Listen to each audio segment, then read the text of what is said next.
So, our mental health or kapag nakakaranas tayo ng different mental health issues, we have protective factors. So protective factors meaning these are the few things that will potentially help people not develop mental health issues or mental health problems. Number one is gaya nung nabanggit ko kanina, first is discovering effective coping skills. Being able to identify your emotions, the things you do if you're not okay or if you feel like you are not doing well, whether it's engaging to self-care, exercising, playing games, or anything that makes you feel better. So, ako personally, ang effective na coping skill sa akin or coping mechanism sa akin kapag wala ako sa mood or kapag nalulungkot ako, no, is I watch Korean dramas or I watch the series Friends. So it's like a way of relaxation then. So you have to find your activity to relax, ma-identify yung activity na yun. So it helps. Second protective factor is having reasons for living. So like the things that are important for you, like your family, your goals, your friends. So we have to take note that there will always be reasons to live. So we always have to find that reason and yun yung magdadrive sa atin na oh, may purpose pa ako. That motivates us. Third one is be connected.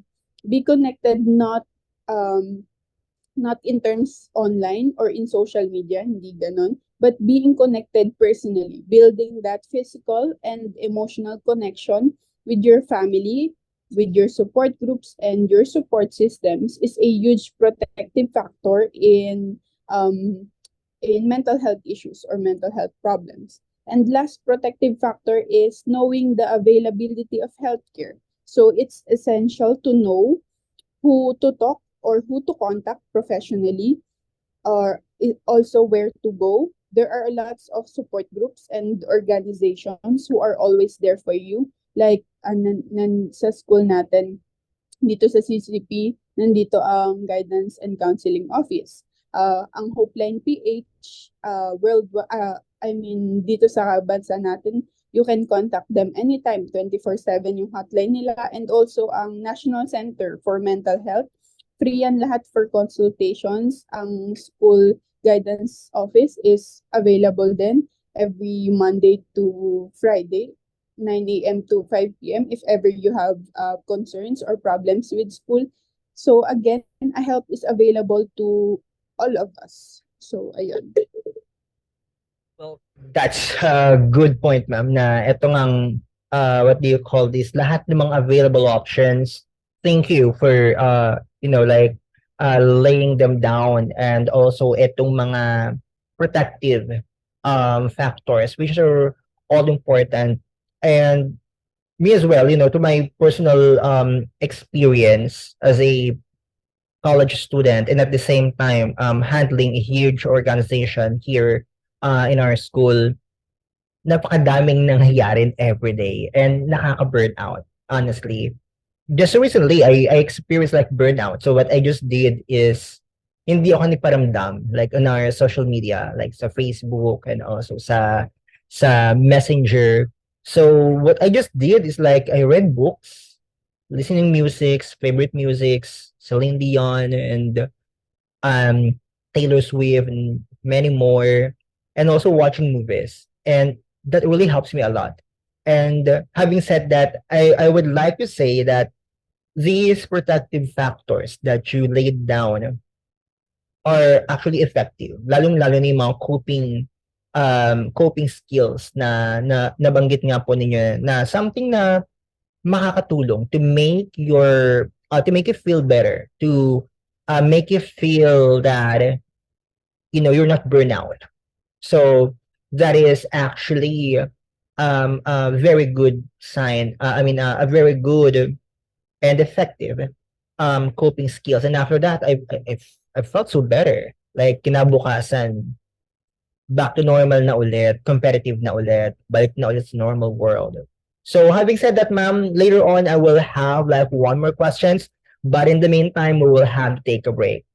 Thank you, and we'll see you later.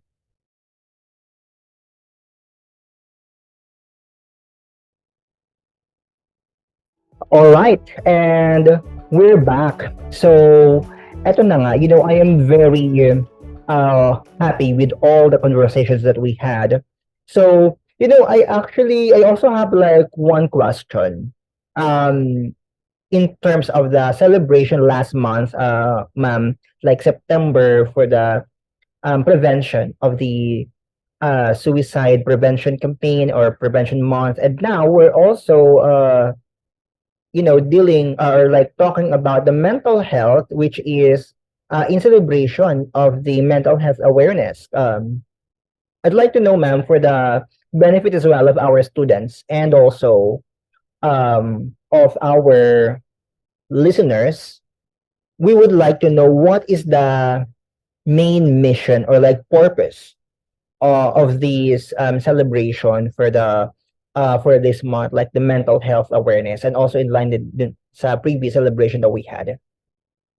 So, this mental health awareness and suicide prevention last month aims to share hope and give support to anyone you know who are struggling. So, we can share messages or actions of hope for just simple actions. So, first is you have to listen. So, just listen to them and make them feel that they heard. Kasi kaya nga, tulad ng nabanggit ko kanina, it's good to know na may nakikinig sa'yo and it's a warm feeling na may handang makinig sa'yo and may nagki-care sa'yo. So second is be direct.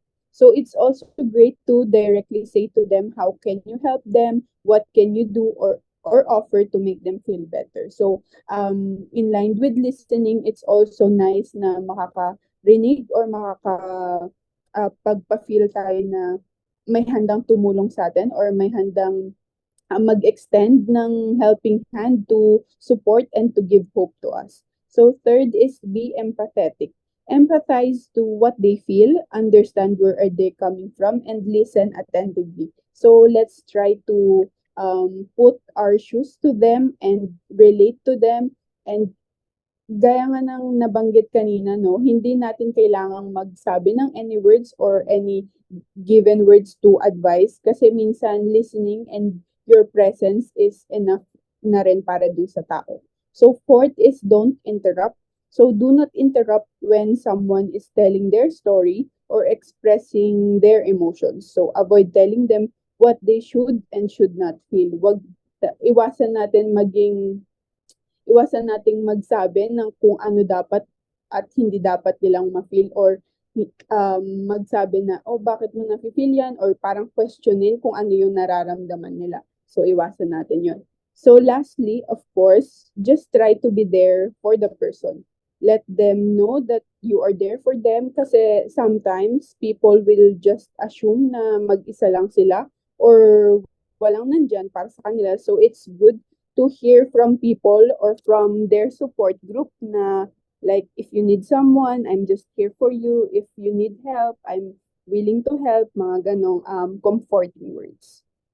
Okay. Well, that's a very good point, ma'am. Thank you. And at least naging maliwanag sa ating mga listeners kung ano nga ba yung importance and also yung mission ng this, very important celebration last month and also this month. And I think, for this episode, I learned a lot. I am a psychology student, but I'm still learning. And, I'm learning the importance of this celebration, the importance why the word like suicide should not be, what do you call this, be encouraged, and why itong mga ganitong acts na to should not be encouraged because I think what I also learned from this conversation is hindi lahat ng tumatakbo sa isip natin are all true. Hindi lahat ng yon is kailangan nating pakinggan. Sometimes it is important for us to voice it out ourselves, yung mga kung ano-anong tumatakbo sa isip natin. Sometimes we need to look for someone who is like trusted na kung sino yung pwede nating mapagsabihan. I'm feeling like I am feeling sad, yung mga ganun feeling. So that is important. Yes, ma'am, thank you for that insight. Ang ganda na you were able to enlighten us, kung baga yung importance nung celebration nitong Suicide Prevention Month and also the mental health awareness, which is we are celebrating this coming October 10. And I encourage everyone to please participate sa mga upcoming events ng Central Colleges of the Philippines, ng CCP Guidance and Counseling Office in relation sa mental health awareness campaign. And in line with that, Central Organization will also launch our mental health awareness campaign in cooperation or like with participation of the Psychology Society. Kindly stay tuned for the dates of those. And yeah, I really agree. Thank you with all of those insights. I learned that sometimes you need to ask people who's seeking your help kung ano yung kailangan ba nila. Do they need someone to listen to, or do they need someone na mag-advise sa kanila? So that's very important to know. Listening is very important, and at the same time, yung pagbibigay ng advice is also very important, but we also have to remember that we need to be very cautious. We need to be very careful with every words na sasabihin natin because it may not help. It may actually, like what you mentioned, ma'am, kanina, yung baka magdagdag pa to ng stress sa kanila na imbis na ganito yung gagawin, ay parang mape-pressure pa, no? Yung ganung ano. And also, ma'am, before we go or before we end this conversation, actually, it's very fruitful. I don't want to end this. If we can have like, luxury of time, we're gonna go dig deeper about this conversation. But I'd like to ask you, ma'am, what will be your last word for this matter? So lastly, no, before I end this talk or this podcast, gusto ko lang din i-share yung isa sa mga natutunan ko sa professor ko nung college. Sabi niya, a good way of dealing with our mental health is by learning to be vulnerable enough to freely talk about it. So one of the reasons why we still have stigma when talking about mental health issues like this is because we're still not allowing ourselves to be vulnerable in talking about it. We still have this thought na showing our vulnerability is a sign of weakness, or we sometimes create this imaginary wall that separates us from what we truly feel. I know ang nasa isip pa rin ng maraming tao is they should not have these thoughts, or dapat itago nila yung mga thoughts na ganito or yung mga negative feelings nila, mga ganon. Kaya I hope na mas dumami pa sa atin ang makapagpa-feel sa iba na it's normal to talk about this and it's okay to be vulnerable, kasi hindi naman required that we always have to be at our best self. We also should learn to acknowledge what our body and what our mind feels. And kapag natuto na tayong i-acknowledge to, that's when we know how to address them, and most importantly is when to seek help. So let's always remember that seeking help and reaching out are one of the bravest things you can do. So we are raising awareness and prevention about mental health issues, not just for this day, but every day. So thank you very much, and thank you to Central Organization for this chance. Wow, thank you so much as well, Ma'am Zina, for your insights and also for the knowledge that you extend not only to me but also to the Centralians and also to our listeners. Those are all very fruitful and talagang madaming makukuhang lessons with all of that.